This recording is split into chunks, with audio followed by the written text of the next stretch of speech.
समाज के सभी बड़े बुजुर्गों को मेरा प्रणाम। मुझे सतीश जी के बारे में, जो हमारे स्टेट प्रेसिडेंट हैं, बड़ी मुश्किल से एक दिन का समय निकालकर दुबई के प्रवास पर हैं और कंटिन्यूस 16 घंटे नॉन स्टॉप प्रोग्राम है, 4 घंटे फ्लाइट जाने के और 4 घंटे आने के।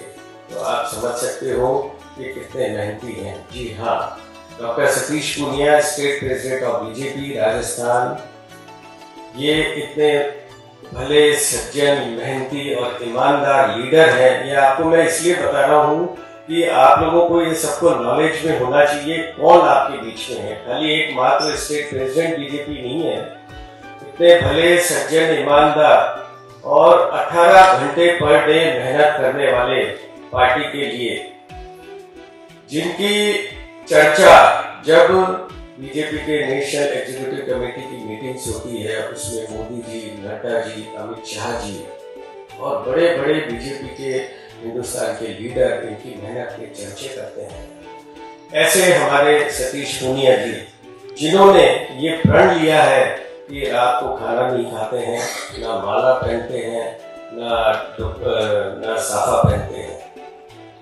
इन्होंने ये प्रण इसीलिए लिया है कि जिस दिन अभी इलेक्शन आने वाले हैं राजस्थान में, जिस दिन बीजेपी को बहुमत के आधार पर, उनके साथ विजेंद्र जी, शेखर भाटिया जी, राजू जी और हमारे सबके वरिष्ठ सिंधी समाज के वाशु जी, राम बख्शानी जी और यहाँ पर पधारे सभी भाई और बहन, आपको इंटरनेशनल सिंधी दिवस की दिल की गहराइयों से बहुत बहुत बधाई है।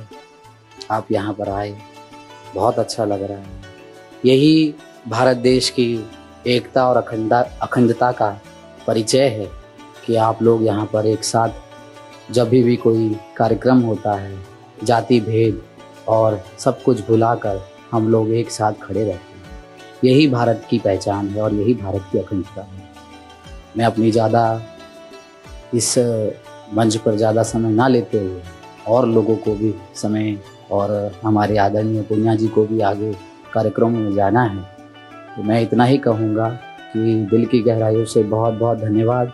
और ऐसे ही परमात्मा आपको ऐसी शक्ति दे जो हम लोग एकजुट होकर जाति भेद और सारे मतभेद को भुलाकर हम एक साथ मंच को साझा करें।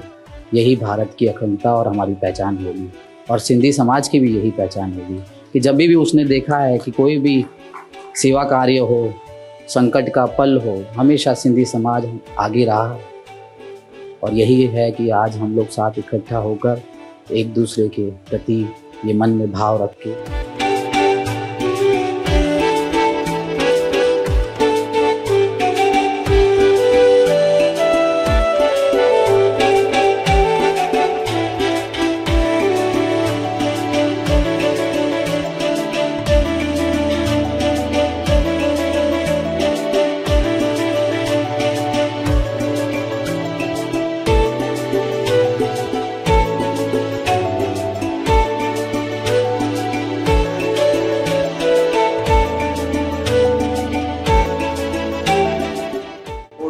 राजस्थान डेजर्ट टू डेजर्ट, हम चाहते हैं कि एक ऐसा प्रोग्राम बने कि डेजर्ट टू डेजर्ट, यहाँ के लोग वहाँ हैं और यहाँ के लोग यहाँ, दोनों मिलके एक ऐसा प्रोग्राम बना क्योंकि राजस्थान में बहुत सी चीज़ें सिमिलरिटी यूएई की है और यूएई में इंडिया जैसी है।